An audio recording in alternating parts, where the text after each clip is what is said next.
if freedom failed.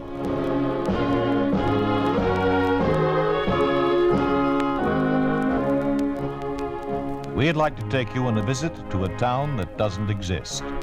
A town we call Springfield, USA. We'd like to show you how things would be in any American town if communism took over. Thomas Gomez plays the role of Joseph Maston in The Bishop of Springfield.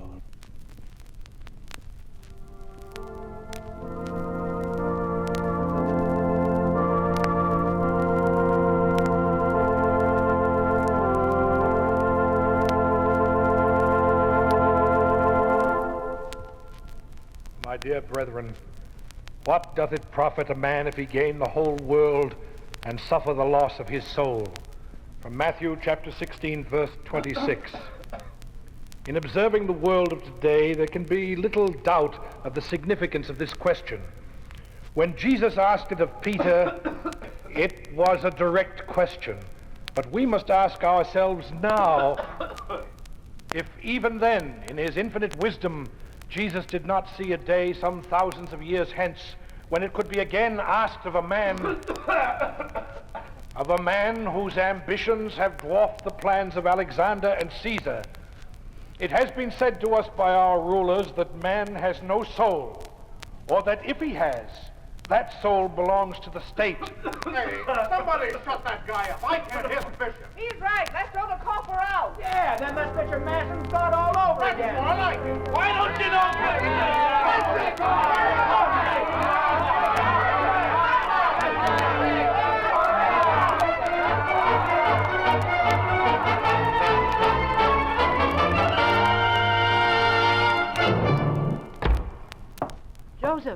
Joseph, what happened? It's not even 11:30 yet. They were there again. They? They, yes, they. Who else? The whole local contingent. Every communist in Springfield who wasn't busy plotting some other inspired evil. Oh, Mother, I'm sorry I shouted at you. I hope my soul proves to be stronger than my body. What happened? The usual. Nothing direct, nothing I could throw back at them. Just a mild riot. Mild enough to break up the services. You couldn't do anything? I didn't try this time. Where's the Reverend Mr. Cleary? In the next room, in bed. Oh, of course. How is he? Oh, he'll be all right. His rheumatism comes and goes with the seasons. I might as well tell him what happened. Come along if you wish. Francis, wake up. I'm wide awake. Pardon me for saying that not many a man born of flesh and blood can sleep when Bishop Maston blows his top. You'll pardon the expression. That's right. Calm me down and make me forget my anger. No, I don't mean to do that. You heard what happened? Only too clearly. Francis, what am I going to do? You're the bishop. It's up to you. Every churchgoer in Springfield looks to Bishop Maston for guidance. The communists said we'd still have our freedom of religion when they took over America. We didn't know how all-devouring this new Caesar would be. All up and down the state, they're working feverishly to turn as many men as they can away from God. It's a tyranny. Tyranny that tramples on the most sacred human rights. A tyranny that denies, even in theory, that the individual has a right to develop his abilities, his talents, his tastes. The weaker the opposition, the stronger it grows. I have to fight it. I must.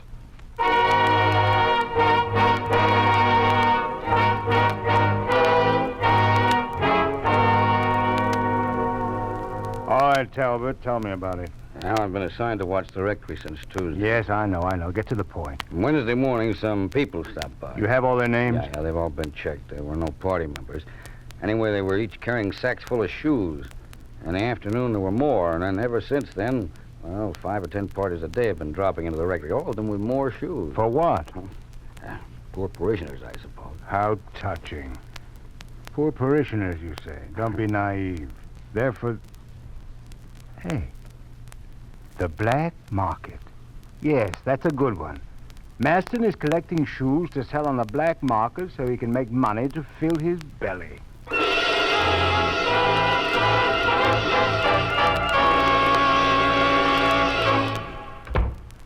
Bishop Maston, come in. Sit down. Thank you. It's good to see you. That's a dangerous statement, Burton, even for a lawyer. Living is dangerous these days, Bishop. That's what I came to see you about. Living? or dying, or something that is neither life nor death. They've threatened you. Of course, but that's of little significance. They threatened our whole democratic way of life when they took America over. They've carried out the threat. So what's one communistic warning to one Midwestern bishop? What happened? Boss Jeffries paid me a visit. About the separation?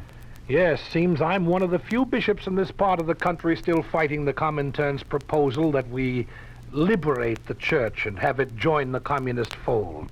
What did you say? I told him I'd never change my policy or take back any of the things I said against the communist government. Well, that's as good as hanging yourself. You know that. I know. But it's something I've said to hundreds of people, my friends and my enemies. I've written it down. I want you to have it, to record it or register it or do something so that it won't die with me. Here, read it. Be it known by all men that the principles I have lived by to this day are my own and will never be rejected by me. Be it known that any confession that might appear someday over my signature would only be the result of human frailty or diabolical acts through which I might be tricked or drugged. I will never reject my people or my God. You should be able to take care of that, Burton. You're a lawyer. No. Oh, I'll do what I can with it, but I'm not a lawyer anymore. Burton. Could you go on being a bishop if you had to preach that communism was your God? Could a writer who loved liberally go on writing and exalting the theories of communism? Could a thirsty man enjoy a glass of water when he knew it was poisoned? Nor can I practice law and justice when there's nothing left of it but an unholy version that can be revised every minute to pamper the needs of the state. But you're giving up. You can't do that. People are still fighting. Yes, I'm giving up. I'm waiting to die. Bishop Maston, you've got something to turn to, a faith, a soul, a God, something as tangible to you as admittance to the bar was to me when we were a democracy. But they've made a mockery of everything I hold dear. I'm just a pawn in a courtroom when the communists move the pieces. This statement you gave me, well, ordinarily we could buy an advertisement in the papers and print it. We could send it out over the news wires. We could rent billboards. We could hire an auditorium and have you preach it to thousands of people. But what can I do with this statement now? The state controls the papers and the communists control the state. There's only one news wire, the government news wire. There's no such thing as billboards because advertising is capitalistic and opposed to the theories of communism. Auditoriums may be used only by high-ranking party members. The government owns everything, with a possible exception of your soul, Bishop Maston. Come on, I still have an automobile. Only because they had so many here, they didn't know what to do with them. I'll drive you home.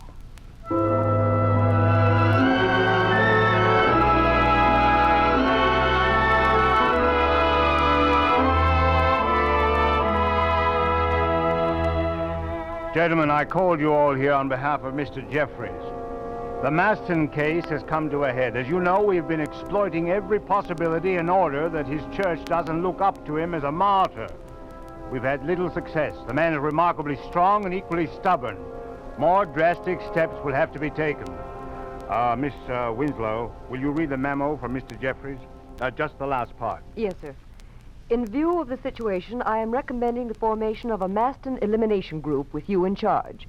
You will begin with an all-out campaign of propaganda and intimidation against the bishop. A full detail of secret police will be assigned to him 24 hours a day, thus supplementing the smaller detail now working on the case. All his mail is to be censored. His telephone's tapped. That's enough, Miss Winslow. Measures aren't very strong, Mr. Ryder. Don't you think Jeffries is being too lenient? Not lenient. Rather, let us say tactful. If we can get Maston to submit without causing a public issue, we'll save the party a great deal of time and money. Making a martyr of him would keep his sentiments alive long after his death. Jeffries is well aware of this. However, you must remember he has given me a free hand. I intend to use it. We will begin by causing a series of accidents. Fires, broken store windows, the stoning of automobiles, especially those of people who still attend his services. That failing, arrests will begin, not with Maston.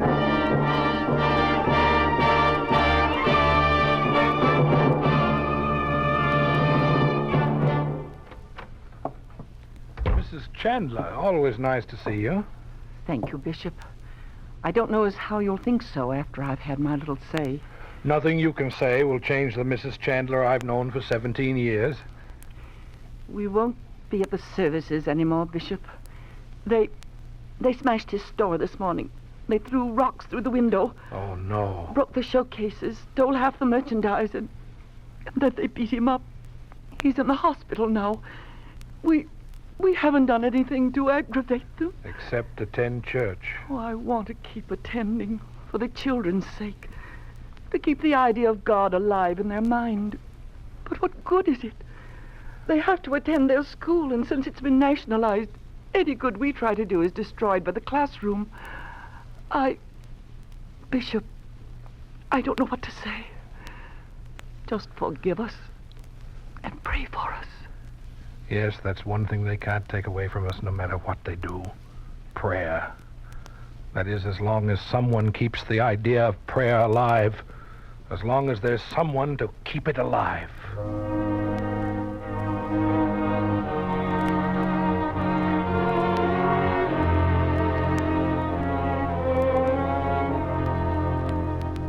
I want the records for the trial completed within the week. Yes, sir. Judge Blackburn is arriving Saturday. He's going to take charge of everything. Conveniently enough, he will also be the presiding judge at the trial. Well, then there'll be a trial. Yeah, I'm afraid so. I'm sick of wasting time. Everything Jeffrey suggested has failed. One more thing. I want you to arrange for transportation from Moscow for Professor Vasily Gerson. The details are all set. He'll be prepared to leave by tomorrow night. Yes, sir. Should I know that name, Gerson? Sounds familiar. Yes, you might know it. He's been active in every major trial which involved a confession. It's Gerson, you see, who will make certain that Bishop Maston renounces everything for which he has stood.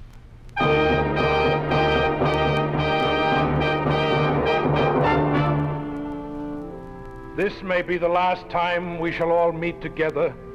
If the Lord is willing, I shall be wrong. Nonetheless, I will make the same statement next Sunday and every week until it is so. For I am now certain that the time will soon come when I shall be waiting my turn in a hangman's cell. What turn of events will bring me there, what knowledge you will have of it, I have no way of knowing. Therefore, before you and God, I will say this. No matter what their intentions are for me, life imprisonment, torture, or death, I will never alter my opinions on communism or deny my opposition to it. For us to survive, the church must survive separately. It must never become an organ of the communistic government. I will never condone that union. I ask Almighty God to be my witness. Don't anybody leave.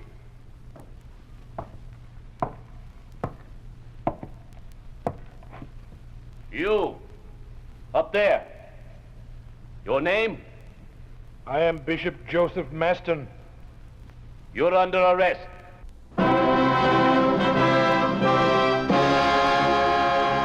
You are listening to The Bishop of Springfield, starring Thomas Gomez. A story of the way things could be if communism took over. A picture of what life would be like under a communist regime in an ordinary American town, a town we call Springfield, USA.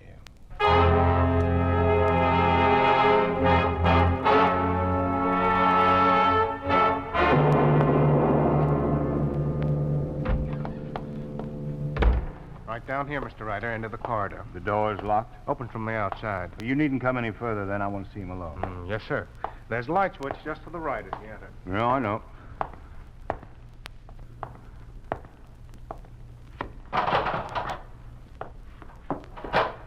Hello, Maston. My, it's so dark in here. What's the matter, Maston? Oh, of course, the light hurts your eyes. Well, no need for it. There. Hungry? Thirsty, perhaps? Why is it that the strong type is always silent? How long have I been here? About 75 hours. It's raining out. Did you know that? What do you want? So brief, so to the point.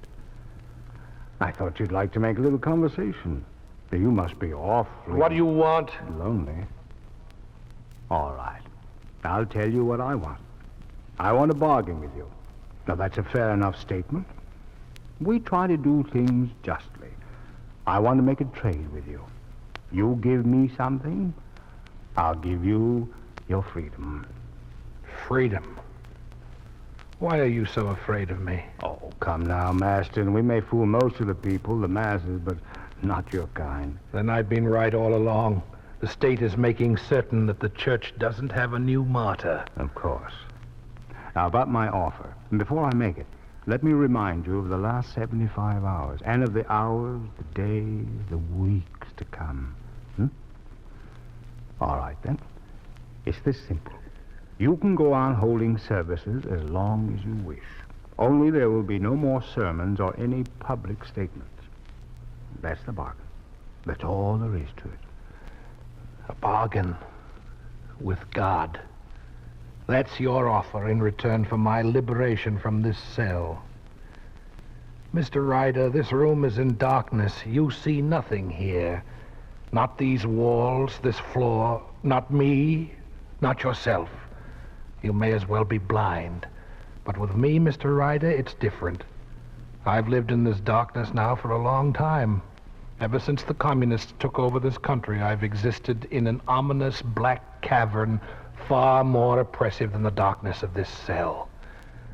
Yes, Ryder, I'm used to it. I've even learned to see in it and through it. This very instant, you don't see me, but I see you for what you are and what you're doing to the world. You wish to know what I see? I see a system that's destroying the last vestige of human dignity and integrity. A system that denies man the privilege of his own considered judgment. You're removing from humanity the right to think, to hold an opinion, to look to its own conscience. Your system stamps out the God-given power of love and substitutes the new God-given power of hate and contempt for all that is good and right in this world. You move maliciously and insidiously. You destroy freedom step by subtle step. And now you're trying to press out the one thing we have left to turn to, religion. Today you make an offer to continue services, but no sermon. Tomorrow there will be God, but no services or praise for him. The day after that there will be no God, but the new God. I say again what I've said to all of you before. I will never change my policy toward the communist state. I will never agree to a union between the church and the state.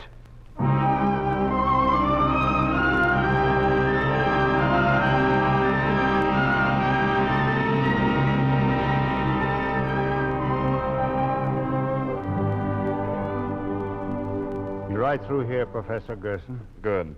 You won't want me then, eh? He will not be necessary. All right, I'll wait upstairs. The equipment is all in place? Just as you ordered it. All right, good day.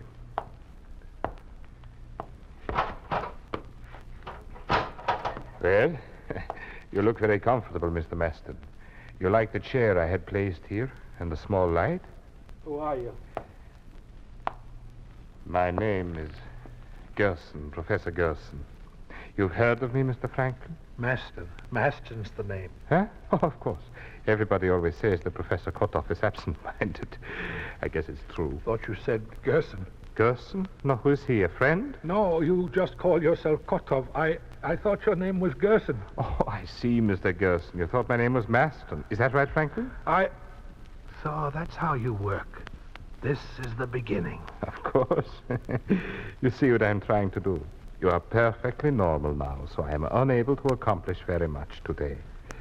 Now, drink this, Mr. Gerson. No. It's just lemonade, Franklin. Look, I'll drink it myself. Oh, no, I won't either. Stop it. This hypodermic needle, I'll give you a shot. It will help the pain. I have no pain. Where does it hurt most, Reverend Cleary?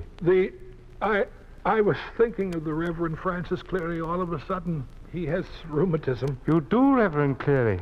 Then your legs hurt. What time is it? I don't know. Drink this. It'll help the time. No. What's your name? Maston. Strange. That's my name. Bishop Maston. I thought you were Gerson. You're Gerson. You... Mr. Franklin. You're confusing me. the needle. It will stop your rheumatism. Stand up. Quickly. My name is Gerson. You are Maston, correct? No, Yes. You will drink this, all right? No. Why not, Franklin? Too dark, perhaps? I'll turn on the light. You're hungry, Professor. You should be. And thirsty. Drink this, Professor Gerson. No. Then I will. You see, it's good. Try some, Franklin. Franklin? Oh, no. That's not your name. What is your name? Mass.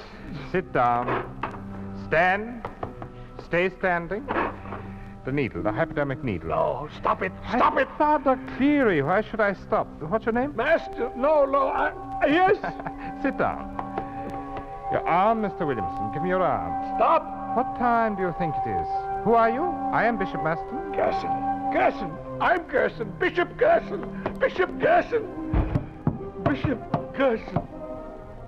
All right, sleep now. You're very tired. But first, your arm. This will make it easier for both of us. You will see. In a few days, you will see.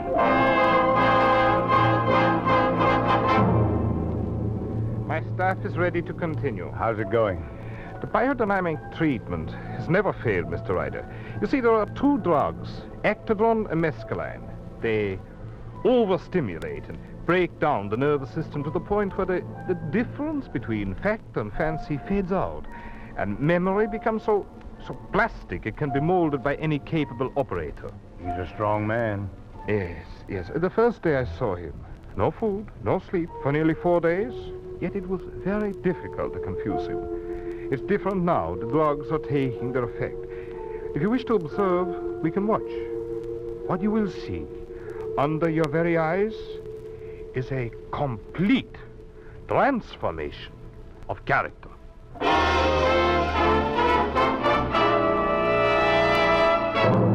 You're lying. No. You preached that sermon, not Cleary. What about the 720 pair of shoes? For the poor. Lies. You were going to sell them on the black market. No, I wasn't going to sell them there. Then where were you going to sell them? I don't remember. Lies. But you were going to sell them. Will you sign a confession admitting it? No. Lies. Don't turn around, face the wall. You said the Communist Party denies the rights of human integrity. Will you admit that's a lie? These are lies, Maston, all lies. How much did you make on the black market? Nothing. Lies, Maston, lies, all lies. Lies.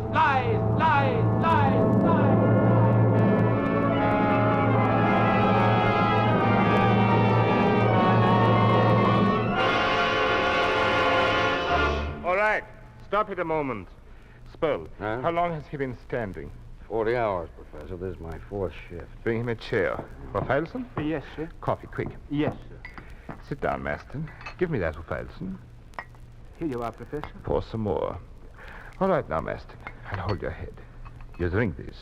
Yes. Some more. O'Filson. Yes, sir. All right. Drink, Master. Thank you. You want some food? Yes. Well, after you answer some questions the way we want you to. All right, all of you. Begin again. Continue all night. Maston, on your feet. Face the white wall. Spurl, the lights. Good. Now, begin. And do not stop. Go on. Do you still oppose the party? How much did you get for the shoes? Where is this God you talked about? Lies.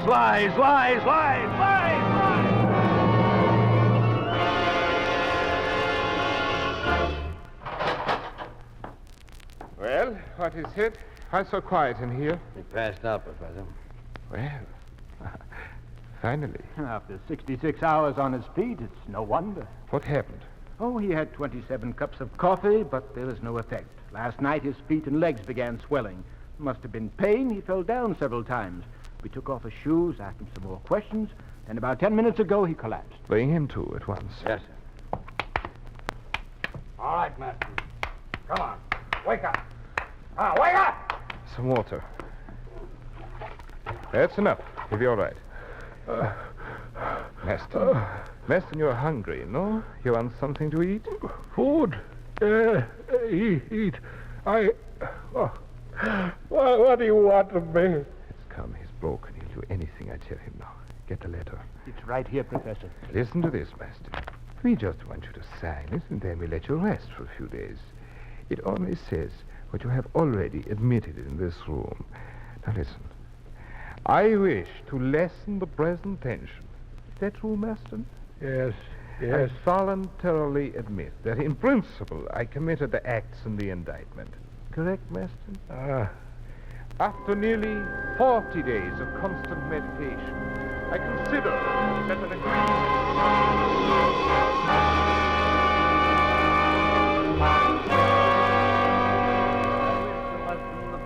tension, I voluntarily admit that in principle I committed the acts in the indictment.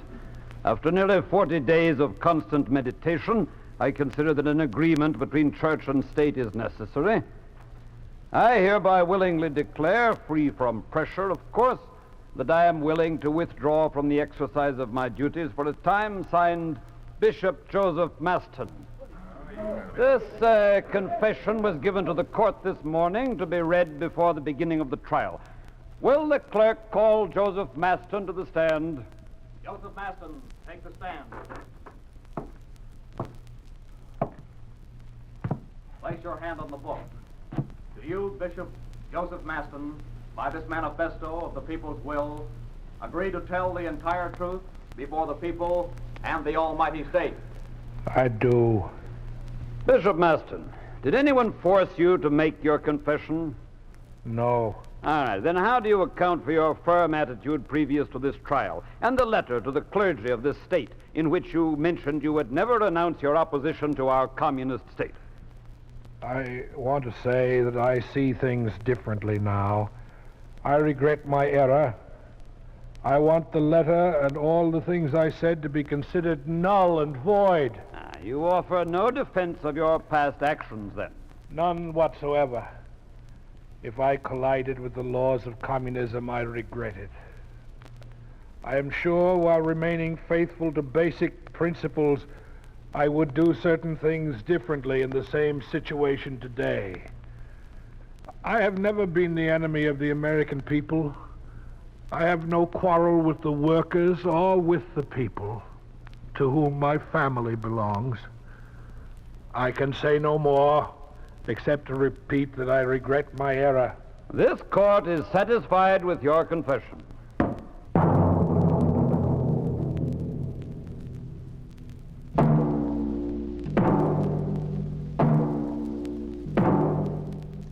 You have just heard a story of what happens to a man of God under a communist regime. You have heard what would happen to any American man of God if communism took over America. You think this could not happen? It did happen in the communist-dominated country of Hungary. It did happen to Cardinal Joseph Mindszenty. In 1949, Cardinal Mindszenty was sentenced to life imprisonment. It took the Hungarian uprising of 1956 to free him, and when that revolution was crushed, Cardinal Mindszenty was forced to seek refuge in the American legation, where he has remained ever since.